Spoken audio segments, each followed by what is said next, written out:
नमस्कार साथियों, एक बार फिर आपका स्वागत है MGCI के डिजिटल लर्निंग प्लेटफॉर्म में। प्यारे विद्यार्थियों, आज का मेरा ये जो वीडियो है ये समर्पित है MPPAT, CUT, ICR या BHU की तैयारी करने वाले विद्यार्थियों के लिए। कई बार विद्यार्थी तैयारी करना चाहते हैं लेकिन उन्हें एग्जाम्स के बारे में सही जानकारी नहीं होती, वो क्या कर सकते हैं, कैसे कर सकते हैं, ये जानकारी नहीं होती। कई बार विद्यार्थियों के हमारे पास प्रश्न आते हैं, तो BSc agriculture, BSc horticulture, BSc forestry, BTech in agriculture engineering, PAT क्या है, CUT क्या है, ICR BHU क्या है, इन सभी प्रश्नों के उत्तर आपको इस एक ही वीडियो में मिलने वाले हैं। वीडियो को ध्यान से देखें और इसके बाद फिर आप जो है कौन सी परीक्षा देना है उसके बारे में चयन करें। तो साथियों, आज मैं छात्रों के बहुत सारे प्रश्न जो मेरे पास लगातार आते हैं उनके उत्तर में देने वाला हूं। जैसे MPPAT क्या है, CUT क्या है, BSc agriculture, BSc horticulture, BSc forest, BTech agriculture engineering कैसे कर सकते हैं, ये जानकारी मैं देने वाला हूं। और ये डिग्री करने के बाद इनका स्कोप क्या है, हम किस तरह से आगे जाकर जॉब या अपना करियर बना सकते हैं, सभी प्रश्नों के उत्तर आपको मिलने वाले हैं। वीडियो के साथ अंत तक जुड़े रहें। तो हम लोग यहाँ पर बात करते हैं, ये जो 4 मैंने डिग्री कोर्स बताए हैं इनको कैसे कर सकते हैं। तो इनको करने के 2 तरीके होते हैं। एक तरीका है जिसमें हम MPPAT की सहायता से ये सारे कोर्स कर सकते हैं, और दूसरा तरीका है हमारे पास CUT की मदद से भी ये सारे कोर्स किए जा सकते हैं। अब MP में अगर हम लोग बात करें तो इसके अंदर इस तरह से बोला जा सकता है कि केवल MP के जो मूल निवासी होते हैं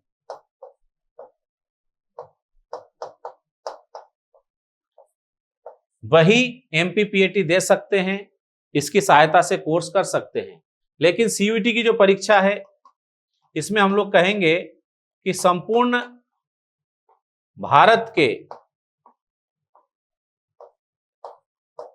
निवासी इस परीक्षा में शामिल हो सकते हैं और किसी भी स्टेट में जाकर ये कोर्स कर सकते हैं। तो फिर आप कहेंगे कि सर CUT में सारे भारत के आ रहे हैं, PAT में MP के आ रहे हैं, किस तरह से? तो मैं आपको बता दूं कि कोई भी कोर्स है, इसकी जो सीट्स होती हैं इसमें से 85% जो सीट्स होती हैं ये उस स्टेट के मूल निवासियों के लिए होती है, और जो 15% सीट्स होती है ये ऑल ओवर इंडिया के लिए होती है, जिसको CUT के माध्यम से भरा जाता है, जबकि 85% सीट जो है उसको मध्य प्रदेश में MPPAT के माध्यम से भरा जाता है। अब ये दोनों परीक्षाओं को कैसे आप दे सकते हैं, कौन इनकी तैयारी कर सकते हैं, इनके बारे में मैं आपको जानकारी देने वाला हूं। सबसे पहले MPPAT की बात करेंगे, फिर हम CUT पर आएंगे। सबसे पहले हमारे सामने है MPPAT। इससे संबंधित पहला प्रश्न है, इसकी तैयारी कौन कर सकते हैं? तो इसकी तैयारी कौन कर सकते हैं? तो केवल मध्य प्रदेश के मूल निवासी जो है इसकी तैयारी कर सकते हैं। ये पहले प्रश्न का उत्तर है। इसकी परीक्षा कब होती है? तो इसकी परीक्षा मई जून के महीने में होती है। मई या जून के महीने में परीक्षा होती है। इसकी परीक्षा कौन सी संस्था लेती है? तो उस संस्था का नाम है ESB, कर्मचारी चयन आयोग। ये जो भोपाल का आयोग है ये इस परीक्षा को लेता है। पहले अगर हम लोग देखें तो इसका नाम था PEB, प्रोफेशनल एग्जामिनेशन बोर्ड। उससे पहले इसका नाम था व्यापम, अब इसका नाम हो गया ESB। कौन से विषय के छात्र यह परीक्षा दे सकते हैं? तो इस परीक्षा को जिनका 12th में सब्जेक्ट एग्रीकल्चर है, मैथ्स है या बायोलॉजी है, ये सभी लोग इस परीक्षा में शामिल हो सकते हैं। एग्जाम का पैटर्न क्या होता है? तो एग्जाम के पैटर्न की अगर हम लोग बात करें तो अलग अलग विषय के लोग इसको अलग अलग तरह से दे सकते हैं। जैसे ऐसे विद्यार्थी जिनका सब्जेक्ट मैथ्स है वो PCM सब्जेक्ट लेकर इस परीक्षा को दे सकते हैं। इसमें फिजिक्स के 50 प्रश्न, केमिस्ट्री के 50 और मैथ्स के 100 प्रश्न आते हैं। टोटल प्रश्नों की संख्या होती है 200। ऐसे ही बायोलॉजी वाले यहाँ पर PCB सब्जेक्ट लेकर इस परीक्षा को दे सकते हैं। इसमें आप देखेंगे फिजिक्स के 50, केमिस्ट्री के 50 और बायोलॉजी के 100 प्रश्न आएंगे। टोटल प्रश्नों की संख्या 200। एग्रीकल्चर के जो विद्यार्थी होते हैं ये मध्य प्रदेश में चलने वाला ये विशेष समूह है जो एमपी में ही चलता है, AG1 plus AG2 plus AG3। इसमें आप देखेंगे कि AG1 में से 100 प्रश्न आते हैं, इसके अंदर आता है PCMB, और AG2 में से आप देखेंगे कि 100 प्रश्न आते हैं, इसके अंदर आप देखोगे क्रॉप प्रोडक्शन और एनिमल हस्बेंड्री आता है इसके अंदर, और इस प्रकार से कुल प्रश्नों की संख्या होती है 200। अब हम लोग यहाँ पर बात कर रहे हैं कि एग्रीकल्चर के ही विद्यार्थी ये जो परीक्षा है इसको PCA सब्जेक्ट लेकर भी दे सकते हैं, फिजिक्स केमिस्ट्री एग्रीकल्चर। यहाँ फिजिक्स के 50 प्रश्न, केमिस्ट्री के 50 और एग्रीकल्चर के 100 प्रश्न आते हैं। टोटल प्रश्नों की संख्या हो गई 200। एग्रीकल्चर के ही विद्यार्थी यहाँ पर एक और ग्रुप ले सकते हैं, जैसे BCA लिखा है, बायोलॉजी केमिस्ट्री एग्रीकल्चर। बायोलॉजी के 50 प्रश्न, केमिस्ट्री के 50 और एग्रीकल्चर के 100 प्रश्न, टोटल 200 प्रश्न यहाँ पर हो गए। मतलब एग्रीकल्चर के विद्यार्थी यहाँ 3 समूह से जा सकते हैं, जबकि मैथ्स वाले और बायोलॉजी वालों के पास 2 समूह रहते हैं, जैसे एक PCM हो गया और एक AG1 to 3 ग्रुप से भी वो तैयारी कर सकते हैं। ऐसे ही बायोलॉजी वालों के लिए PCB हो गया, इसके अलावा ये AG1 to 3 ग्रुप से भी ये तैयारी कर सकते हैं। तो इस प्रकार से हमने ये एग्जाम का पैटर्न देखा। 200 प्रश्नों की परीक्षा होती है, कोई माइनस मार्किंग या नेगेटिव मार्किंग नहीं है। एक प्रश्न सही करने पर आपको 1 नंबर मिलेगा और अगर गलत हो गया तो 0 नंबर मिलेगा, माइनस नहीं होगा। अब कहां कहां पर ये पाठ्यक्रम है, कौन कौन से इससे कोर्स कर सकते हैं, तो BSc ऑनर्स कृषि 4 वर्ष का कोर्स है। 2 यूनिवर्सिटी हमारे यहाँ की है, एक जवाहरलाल नेहरू कृषि विश्वविद्यालय जबलपुर, इसके अंतर्गत आने वाले कॉलेज कौन से हैं, तो जबलपुर कॉलेज, रीवा, टीकमगढ़, गंजबासौदा, बारासिवनी, पवारखेड़ा, खुरई और पन्ना, ये इतने सारे एग्रीकल्चर कॉलेज जवाहरलाल नेहरू कृषि विश्वविद्यालय के अंतर्गत आते हैं। यहाँ से आप BSc एग्रीकल्चर कर सकते हैं, या फिर राजमाता विजय राजे सिंधिया कृषि विश्वविद्यालय जो है इसके अंतर्गत आने वाले हम लोग बात करते हैं ग्वालियर, इंदौर, सीहोर या खंडवा, यहां से आप BSc एग्रीकल्चर कर सकते हैं। दूसरा कोर्स हमारे पास है BSc ऑनर्स उद्यानिकी, मतलब BSc हॉर्टिकल्चर। ये भी 4 वर्ष का कोर्स है। इसमें आप देखोगे जवाहरलाल नेहरू कृषि विश्वविद्यालय के अंतर्गत आने वाले 2 कॉलेज रहेली और छिंदवाड़ा, यहां से आप BSc हॉर्टिकल्चर कर सकते हैं, या फिर राजमाता विजय राजे सिंधिया के अंतर्गत आने वाला जो कॉलेज है मंदसौर, यहां से आप BSc हॉर्टिकल्चर कर सकते हैं। फिर आता है BSc ऑनर्स वानिकी, वानिकी मतलब फॉरेस्ट्री, ये भी 4 वर्ष का कोर्स है। इसका एक ही कॉलेज है जो JNKVV जबलपुर के अंतर्गत आता है, जबलपुर में है।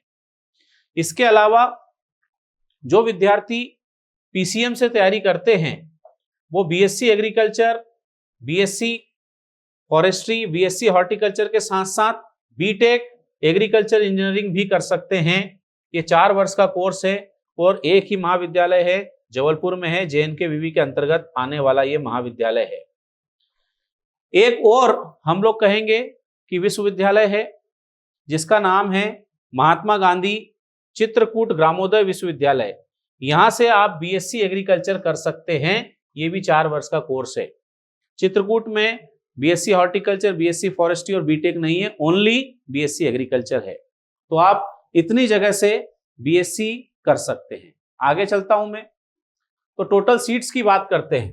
टोटल सीट्स में BSc एग्रीकल्चर की 924 सीट है, BSc हॉर्टिकल्चर की 192 है, BSc फॉरेस्ट्री की 30 है, BTech की 84 सीट है। टोटल सीट्स अगर देखें तो 1230 सीट है। ये जो सीट्स हैं ये 2024 की जो काउंसलिंग चल रही है उसके अनुसार है। ये सीट्स में हर साल कुछ ना कुछ बदलाव आ जाता है, तो कोई नई जानकारी होगी तो अगले वीडियो में मैं आपको दूंगा। फिर हम लोग देख रहे हैं कि यूनिवर्सिटी के हिसाब से सीट का डिवीजन मैंने आपके सामने कर रखा है, फ्री और पेमेंट। पहले मैंने आपको टोटल सीट्स बताई थी। JNKVV जबलपुर में BSc एग्रीकल्चर के लिए free seat 450, payment seat 120। BSc horticulture में फ्री है 120, पेमेंट है 24। BSc फॉरेस्ट्री में फ्री सीट है 25, पेमेंट है 4। BTech एग्रीकल्चर इंजीनियरिंग में फ्री सीट्स जो हैं वो है 70 और पेमेंट सीट कितनी है 14।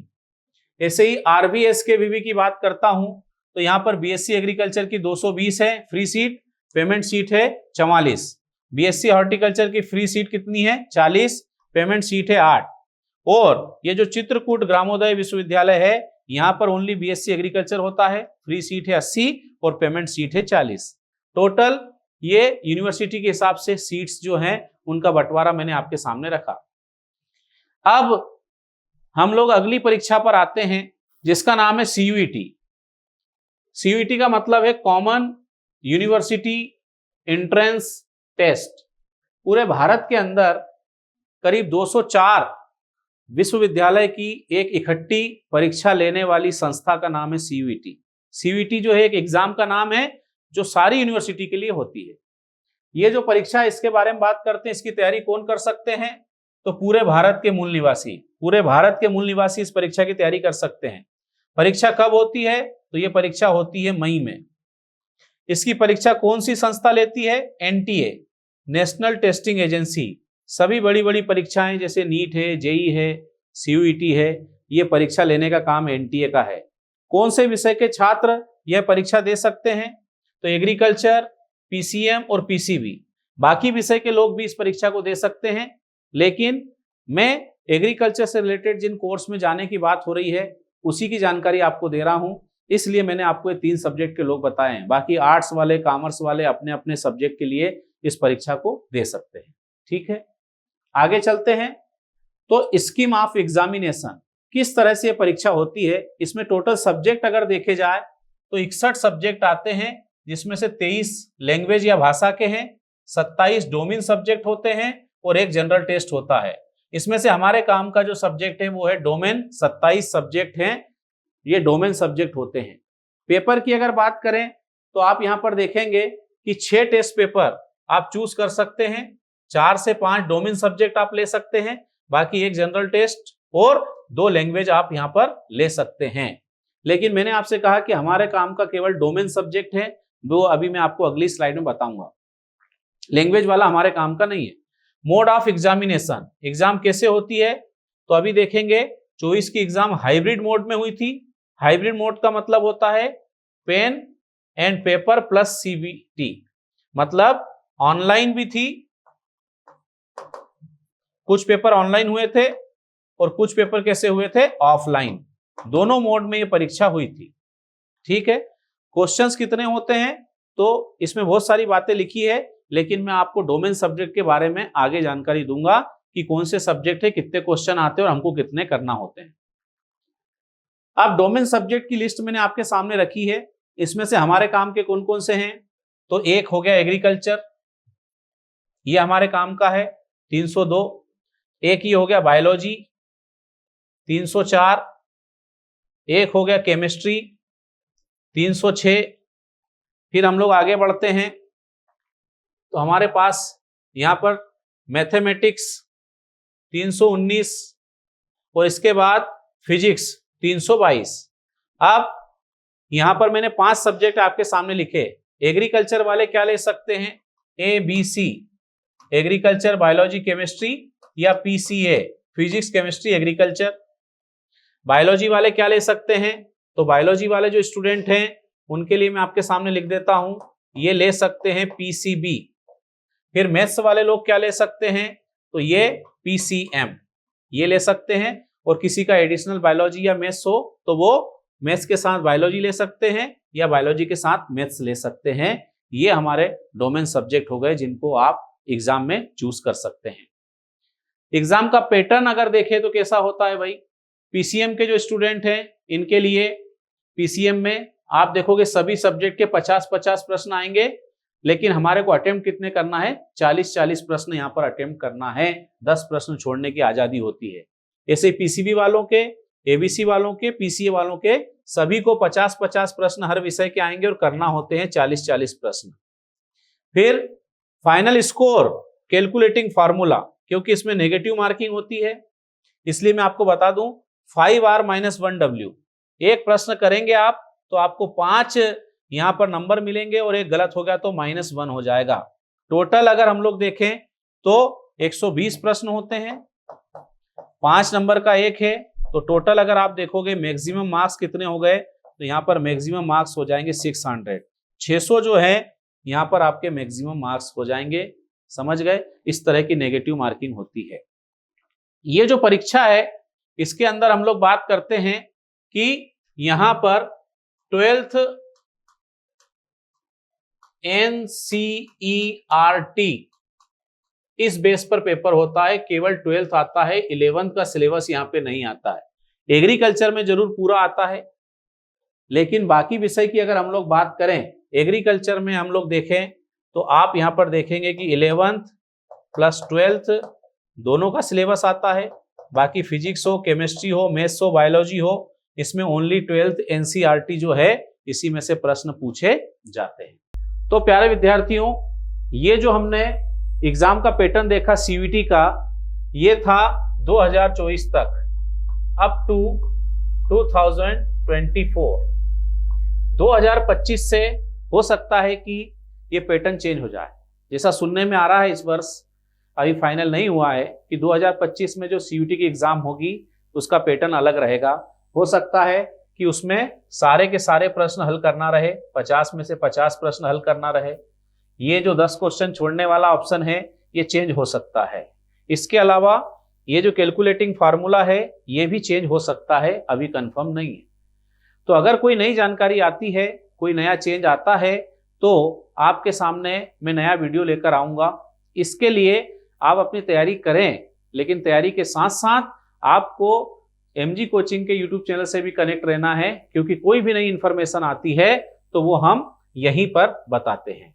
ठीक है, आगे चलते हैं। अब नंबर ऑफ सीट्स की बात करता हूं। तो टोटल नंबर ऑफ सीट्स जो है वो है 5350। ये CVT में हम लोग बात कर रहे हैं सीट्स की, और ये वाली जो सीट्स हैं ये मैं आपको केवल 5350 जो सीट्स बता रहा हूं, ये किसकी है? तो ये सीट्स की हम लोग बात कर रहे हैं, ये ICAR के लिए है। ICAR, Indian council of agriculture research, उसके अंतर्गत इतने सारे जो कोर्स होते हैं, करीब हम लोग बात कर रहे हैं कि 70 यूनिवर्सिटी जो हैं उनमें अलग अलग कोर्स के लिए इतनी सीट्स हैं। इसके अलावा अगर हम लोग बात करें तो अलग अलग यूनिवर्सिटी में अलग अलग सीट्स होती हैं। BHU की सीट्स अलग से होती हैं, ICAR में भी आती है और उसके अलावा भी होती है। तो वो सीट अगर जोड़ोगे तो टोटल यहाँ और बढ़ जाएगी, करीब 6000 के आसपास सीट्स जो हैं यहाँ पर पहुंच जाएगी। लेकिन मैं ICAR के अंदर बात करता हूं तो BSc एग्रीकल्चर में 59 यूनिवर्सिटी में आप BSc एग्रीकल्चर कर सकते हैं ऑनर्स, 2890 सीट है। BSc हॉर्टिकल्चर 28 यूनिवर्सिटी कराती है, 654 सीट। BSc फॉरेस्ट्री 20 यूनिवर्सिटीज कराती हैं, 243 सीट। BSc फिशरीज 21 यूनिवर्सिटी में है, 246 seat. BTech agriculture engineering 27 university में है, 354 सीट। BTech डेयरी टेक्नोलॉजी में 15 यूनिवर्सिटी कराती है, 167 सीट। BTech फूड टेक्नोलॉजी में 16 university, 195 seat. BTech biotechnology 15 university कराती है, 229 seats. BSc honours natural farming, ये नया स्कोप आ रहा है, 4 यूनिवर्सिटी में है, 50 सीट है। BSc honours community science 19 university कराती है, 239 सीट है। फूड न्यूट्रिशन और डाइट्स वाला है, 7 यूनिवर्सिटी में होता है, 60 सीट है। और BSc ऑनर्स सेरीकल्चर 3 यूनिवर्सिटी में होता है, टोटल 23 सीट है। तो ये टोटल नंबर ऑफ सीट्स हो गई। बहुत अच्छा स्कोप है, PAT भी दे सकते हैं, उसके साथ साथ आप CUT की परीक्षा भी जो है दे सकते हैं। आगे चलते हैं। बार बार विद्यार्थी एक बात करते हैं कि सर स्कोप क्या है, हम सारे ये कोर्स तो कर लेंगे, लेकिन ये कोर्स करने के बाद हम किस तरह के फील्ड में हमारा करियर बना सकते हैं। तो मैं आपके सामने स्कोप रख रहा हूं। तो आप देखेंगे बहुत सारे फील्ड में इसका स्कोप है। मैं आपके सामने कुछ महत्वपूर्ण जो फील्ड है उनके बारे में बात कर रहा हूं। जैसे गवर्नमेंट का फील्ड हो गया, एजुकेशन फील्ड हो गया, वैसे ये भी गवर्नमेंट में आ सकता है, बैंकिंग फील्ड हो गया, ऑटोनॉमस कुछ इंस्टीट्यूट होते हैं, प्राइवेट जॉब्स हैं, बिजनेस हैं, इतने सारे चीजों में स्कोप है। मैं डिटेल स्कोप आपके सामने रख रहा हूं। सबसे पहले गवर्नमेंट की बात करें तो जैसे स्टेट गवर्नमेंट की जॉब्स होती हैं जो PSC के माध्यम से आप लोग दे सकते हैं। सेंट्रल गवर्नमेंट की आप देखोगे वैकेंसी पोस्ट होती UPSC के माध्यम से दे सकते हैं। इसके अलावा हम लोग बात करते हैं जैसे कि एग्रीकल्चर जो डिपार्टमेंट होता है वहां पर अगर हम लोग देखें तो REO, RHEO, SADO, SHDO, ADO और ADH, ये सारी जो पोस्ट हैं ये निकलती रहती है। ये ADA और ADH जो पोस्ट है ये PSC के थ्रू निकलने वाली पोस्ट है। इसी तरह से रेंजर ACF जो है ये PSC जो होता है पब्लिक सर्विस कमीशन, उसके माध्यम से निकलती है। सुपरवाइजर की पोस्ट है, टेक्निकल असिस्टेंट जो है ये पोस्ट है। और बहुत सारे डिपार्टमेंट गवर्नमेंट के होते हैं, जैसे टोबैको कारपोरेशन होता है, उसका डिपार्टमेंट अपना हो गया, सेरीकल्चर हो गया, लेक कल्चर हो गया, बहुत सारे।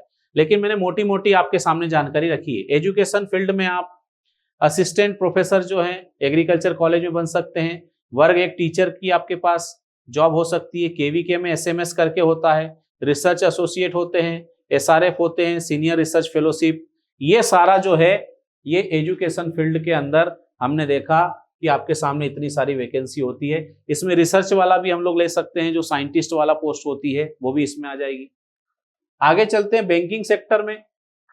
तो बैंकिंग में अगर हम लोग बात करें तो IBPS AFO, नाबार्ड हो गया, RRB हो गया। इसके अलावा आप चाहें तो जो बैंक PO होता है, प्रोबेशनरी ऑफिसर जिसको बोला जाता है, वो वाली जॉब भी आपके लिए है। ये तो BSc एग्रीकल्चर वाले के लिए रिजर्व होती है, बाकी बैंक PO भी आप यहाँ पर बन सकते हैं।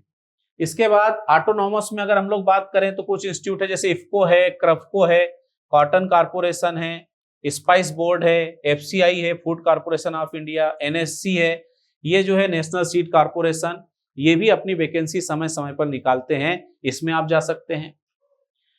इसके बाद एग्रीकल्चर सेक्टर जो है, इसकी सबसे खास बात यह है कि यहां आपको कोई बेरोजगार नहीं मिलेगा। हाँ, आदमी खुद नहीं अगर कुछ करना चाहे तो बेरोजगारी हो सकती है। बाकी प्राइवेट सेक्टर इतना बड़ा है, भाई सबको भोजन चाहिए, सबको फूड चाहिए, और फूड है तो एग्रीकल्चर है, और एग्रीकल्चर है तो जॉब रहेंगे। और आप प्राइवेट जॉब देख सकते हैं तो मल्टीनेशनल कंपनीज जो होती हैं, केमिकल की हो गई, सीड की हो गई, फर्टिलाइजर की हो गई, पेस्टिसाइड की हो गई, इसमें सेल्स ऑफिसर है, टीम लीडर है ना, एरिया सेल्स मैनेजर है, सेल्स मैनेजर है, और बहुत सारे टेरिटरी मैनेजर, रीजनल मैनेजर, बहुत सारी वैकेंसीज होती हैं। ये हर कंपनी में होती है। सीड की हो जाए, फर्टिलाइजर की हो जाए, पेस्टिसाइड की, इंसेक्टिसाइड की, फंजीसाइड की, एग्रीकल्चर से रिलेटेड बहुत सारे। फिर जो लोग बीटेक करते हैं उनके लिए एग्रीकल्चर मशीनरीज वाला जो पूरा फील्ड है वो पूरा ओपन रहता है। सबसे खास चीज बिजनेस की बात करें तो केमिकल, सीड, फर्टिलाइजर, इनको जो इनकी शॉप होती है, इनके लाइसेंस भी आजकल जो BSc एग्रीकल्चर, BSc हॉर्टिकल्चर उनको ही मिलते हैं। आप डेयरी कर सकते हैं, पोल्ट्री कर सकते हैं, फिशरीज कर सकते हैं, एनिमल फीडिंग का बहुत बड़ा कारोबार चल रहा है, पोस्ट हार्वेस्ट टेक्नोलॉजी चल रही है, जैसे पोटैटो चिप्स बना लिया, टोमेटो केचप है, सॉस बना लिया, सीड प्रोडक्शन है। ये सारे जो फील्ड हैं, इन फील्ड में आपके लिए बहुत बड़ा स्कोप है। मतलब अगर आप एग्रीकल्चर फील्ड में आ जाते हैं तो बेरोजगार रहने की बात तो भूल ही जाना हमारे को, क्योंकि हमारे पास इतनी सारी अपॉर्चुनिटीज हैं। अब साथियों, जैसा कि आप जानते हैं कि MGCI जाना जाता है अपने परिणामों की श्रेष्ठता के लिए, अपने संस्कारों के लिए, और अपने रिजल्ट में पारदर्शिता और ईमानदारी के लिए। और इसी कारण से आप लोगों का भरपूर प्रेम, सहयोग, विश्वास MGCI को प्राप्त होता है। और ये परिणाम MGCI के कहते हैं, और ये हम कह सकते हैं कि MGCI जो है कृषि शिक्षा के परिणामों का हिमालय नहीं बल्कि हिमालय का शिखर है। और ये मेरे कहने से नहीं है, ये आप MGCI के परिणाम देख सकते हैं। हम जैसे PAT की बात करें, PAT 2023 में MGCI ने 308 से अधिक विद्यार्थियों के चयन की लिस्ट दी थी। 2024 में अभी तक 346 विद्यार्थियों के चयन की लिस्ट हम लोग अलग अलग वीडियो में दे चुके हैं। ना केवल PAT, CVT में भी आप देखेंगे तो 2023 में आपने देखा 75 से अधिक विद्यार्थियों का चयन, और 2024 में तो आप देखेंगे कि 85 से अधिक विद्यार्थियों का चयन देश के जाने माने कृषि विश्वविद्यालयों में हुआ है। तो ये परिणाम आप देख सकते हैं, और ये जो एरो जा रहा है ऊपर, इसको आप देख सकते हैं कि ये हिमालय के शिखर की तरफ जा रहा है। साथ ही प्यारे विद्यार्थियों, अगर हम लोग यहाँ पर बात करें कि ये जो परिणाम है, इस परिणाम में हमने कहा है कि MGCI जो है सर्वाधिक टॉपर्स देने वाला और सर्वाधिक चयन देने वाला एकमात्र संस्थान है। अब सर्वाधिक टॉपर्स हम कैसे कह सकते हैं कि भाई जो सबसे अच्छे एग्रीकल्चर कॉलेज में होगा वो टॉपर ही जाएगा। टॉपर कभी भी जो है सबसे अच्छे जो महाविद्यालय या विश्वविद्यालय है वहीं पर एडमिशन लेते हैं। और आप देख सकते हैं कि इंदौर एग्रीकल्चर कॉलेज में एमजीसीआई के 2024 में 34 विद्यार्थी, जबलपुर में आप देखेंगे 34 विद्यार्थी, ग्वालियर में आप देखेंगे 21 विद्यार्थी, सीहोर में देखेंगे 26 विद्यार्थी।